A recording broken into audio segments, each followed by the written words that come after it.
नमस्कार साथियों। आज के हम इस वीडियो में देखेंगे कि आईएमएफएस पर जो कि एसओसो आईडी में आयकर गणना प्रपत्र जो कि पहले वेतन ड्रॉ हुआ करता था, आप उसको ऑफलाइन भरते थे या फिर एक्सेल सीट के माध्यम से भी आप उसको भरते थे। अब एक नया मॉडल शुरू कर दिया है आईएमएफएस पर।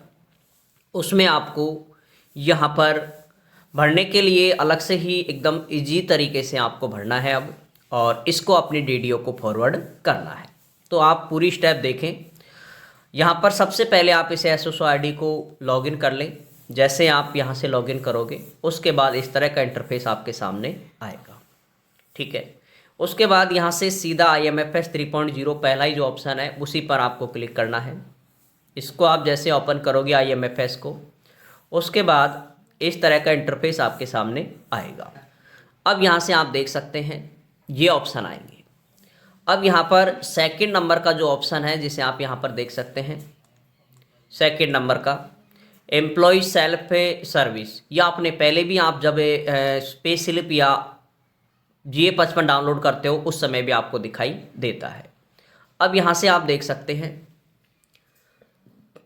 यहाँ पर पहले सबसे पहले आपको इस आयकर गणना प्रपत्र को भरने से पहले आपको GA55 है, इसको यहाँ से आप 24, 25, 26 का यहाँ पर जो एस्टिमेटेड इस पर क्लिक करके और फिर इसको आपको डाउनलोड करना है, ठीक है। इसको आप ज़रूर डाउनलोड कर लेना क्योंकि इसके आधार पर ही हमें यहाँ पर आयकर गणना प्रपत्र भरते हैं। अब आपको करना क्या है आयकर गणना प्रपत्र के लिए, सबसे पहले आपको टैक्सेस है इस पर ओपन करना है। उसके बाद यहाँ पर एक और मॉड्यूल आएगा RITMS, ठीक है। RITMS है, इसको आपको ओपन करना है। पहले इसमें थोड़ी सी इशू चल रहे थे लेकिन अब ये प्रॉपर वर्क करने लग गया है। अब ये आपके सामने इस तरह का इंटरफेस आएगा इसको ओपन करने के बाद।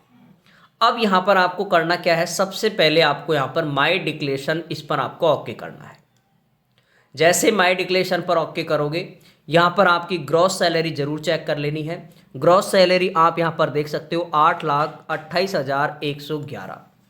भाई यहाँ पर जो आपकी ग्रॉस सैलरी है वो है 8,11,100 यहाँ पर 110 रुपये, ठीक है। ग्रॉस सैलरी को आप ज़रूर चेक करेंगे क्योंकि ग्रॉस सैलरी ही हमें GA55 से मैच करानी है। अब यहाँ के बाद इससे सीधा यहाँ से आपको एक बार आपके GA55 की सैलरी ज़रूर देख लें। ये GA55 है, ये GA55 है जिसे आप देख सकते हैं यहाँ पर GA55। इसमें आप यहाँ पर सैलरी टोटल देख सकते हो 8,28,110। बस ये आपकी मैच होनी चाहिए, यही इसका मुख्य रूप से ध्यान रखना है आपको। ये अगर ये मैच है तो आपको अब आगे डिक्लेरेशन करने में किसी भी प्रकार की कोई दिक्कत नहीं होगी।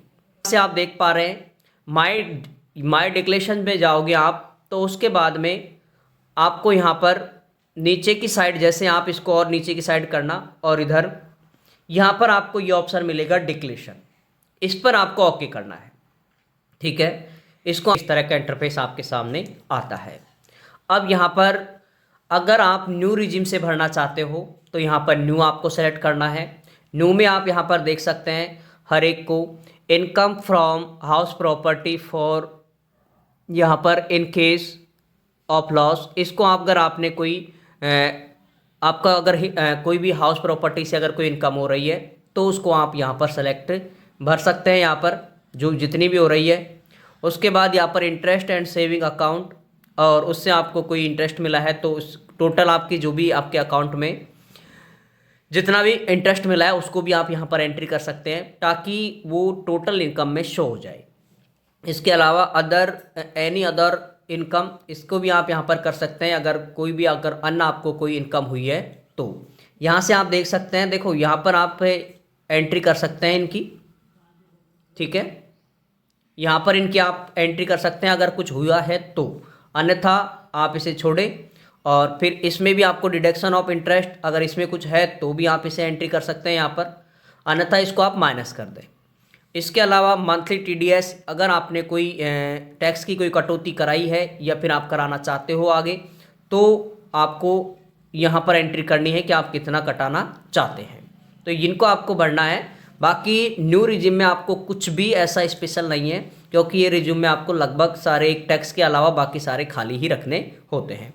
बाकी ये भी हो सकता है बैंक का इंटरेस्ट कुछ भी आपका हो, उसको भी आप यहाँ पर कर सकते हैं। करने के बाद यहाँ पर न्यू रिज्यूम का काम इतना ही है, और सीधा यहाँ पर आपको एक ऑप्शन आ रहा होगा नीचे सबमिट का, बस इसको आपको सबमिट करना है। लेकिन उससे पहले आप एक बार ऑल्ड रिज्यूम का भी आप यहाँ पर देख लें।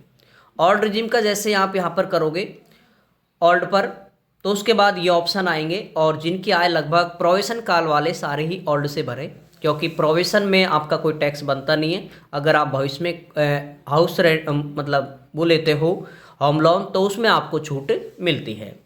तो एनी अदर इनकम अगर आपकी कुछ हुई है तो आप यहाँ पर एंट्री करें, अन्यथा इसको छोड़ें। इनमें भी देखो, अदर में भी आप देख सकते हो इनकम फ्रॉम हाउस प्रॉपर्टी, अगर आपको कोई अपना घर है उसको आपने दे रखा है तो उसके लिए कुछ हुआ है आपको इनकम, वो शो आप कर सकते हो। इंटरेस्ट सेविंग अकाउंट से आपका कोई इंटरेस्ट मिला है आपको, तो वो आप एंट्री कर सकते हो। अदर कोई रिसोर्स से आपकी इनकम हो रही है तो उसको भी आप यहाँ पर शो कर सकते हो, अन्यथा आप इसे छोड़ सकते हैं। Deduction of house rent allowance, आपने गृह लोन ले रखा है उसका कितना आपको डिडक्शन दे रखा है वो भी आप यहाँ पर एंट्री कर दें, और इनको आप छोड़ दें क्योंकि ये हमारे काम के नहीं होते हैं ये लगभग। और इसमें आप डिडक्शन ऑफ 80 सीसी, अब यहाँ पर 80 के लिए आपको पहले से यहाँ पर डिडक्शन शो हो रहा है तो इसे आप रहें। अगर और भी कोई डिडक्शन आप शो करना चाहते हैं तो आप यहाँ पर कर सकते हैं, ठीक है। यहाँ पर आप देख पा रहे हैं, यहाँ पर जैसे आप इनको अगर करोगे तो यहाँ पर life insurance premium, public provident fund, Sukanya, tuition fees और housing loan principal, mutual fund, इनकी भी आप एंट्री कर सकते हो, अन्यथा अदर, ठीक है। ये आप चाहें तो कर सकते हो, अन्यथा इसको आप रहने दे सकते हो। इसके अलावा डिडक्शन अंडर सेक्शन 80 ये हो गया। डिडक्शन अंडर सेक्शन 80D, इसमें भी यदि आपका कुछ हो रहा है एलिजिबिलिटी यहाँ पर आप देख सकते हैं, इनको भी आप चाहे तो भरें, अन्यथा इसको आप छोड़ सकते हैं, ठीक है। यहाँ पर 80 डिडक्शन रिलैक्सन आपको देख सकते हैं, इनके कारण खुद ले रहा हो सपोज डिपेंडेंट या पेरेंट्स, ठीक है। तो इनको आपको सेलेक्ट करना है अगर आप इसमें छूट आप लेते हो तो। अब यहाँ से इसके बाद नीचे की साइड हम और आते हैं, तो 7वें नंबर को भी आप छोड़ें। यहाँ पर डिडक्शन अंडर सेक्शन 80G इसको भी आप रहने दें। मंथली TDS, अगर आप जैसे आपका यहाँ पर अभी जो इनकम बनी थी 8,29,110, उसमें यदि आप यहाँ पर मैं अगर ऑल्ड से लेता हूँ तो मेरा जो टैक्स बनेगा वो लगभग 16,445 रुपये बनेगा, और मुझे ये अब इसी में कटाने पड़ेंगे, ठीक है। लेकिन अगर मैं न्यू से, वैसे ये प्रोविशन काल वाले हैं उनके लिए कोई टैक्स नहीं बनेगा, वो यहाँ पर 0 ही शो होगा, तो वो तो न्यू ऑल्ड से ही भरे, और जितना इसमें दे रखा है उतना का उतना आपको रखना है, बाकी आप इसे सबमिट करेंगे।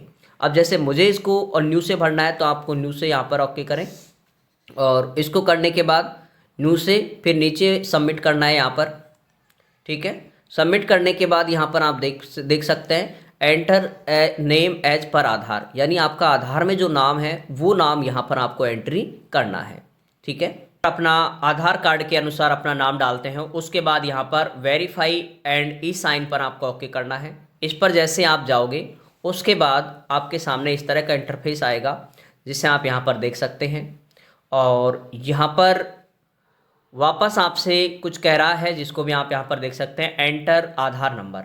जैसे आप यहाँ पर आधार नंबर अपने डालते हैं, जैसे आप यहाँ पर अपने आधार कार्ड नंबर एंट्री करते हो, उसके बाद में यहाँ पर आई हेयर बाई पे आपको ओके करना है। इसके बाद सीधा यहाँ पर नीचे आपको रिसेंट यहाँ पर रिक्वेस्ट OTP, यहाँ पर आप रिक्वेस्ट OTP पे करोगे क्लिक, यहाँ पर नीचे दे रखा है रिक्वेस्ट OTP, इस पर आप जैसे क्लिक करोगे उसके बाद में ये आपकी ID जो DDO की ID है उस पर ये चला जाएगा। जैसे आप यहाँ पर देखें, उसके बाद यहाँ पर एंटर OTP आएगा। अब एंटर OTP जैसे आप कर दोगे उसके बाद ये एंट्री करोगे, उसके बाद आपको सीधा यहाँ पर सबमिट करना है। यहाँ पर ये DDO को फॉरवर्ड हो जाएगा, जिसे आप यहाँ पर डाउनलोड कर सकते हैं, डाउनलोड फाइल, और या फिर आप कर सकते हो इसी को अपने इसका स्क्रीनशॉट भी आप ले सकते हो, ताकि ये है कि आपने आपका जो आयकर गणना प्रपत्र है वो अपने डीडीओ को फॉरवर्ड कर दिया है। इस तरह से सभी साथी इसको कंप्लीट कर सकते हैं। फिर भी यदि कोई दिक्कत आती है तो आप मुझे कमेंट्स कर सकते हैं।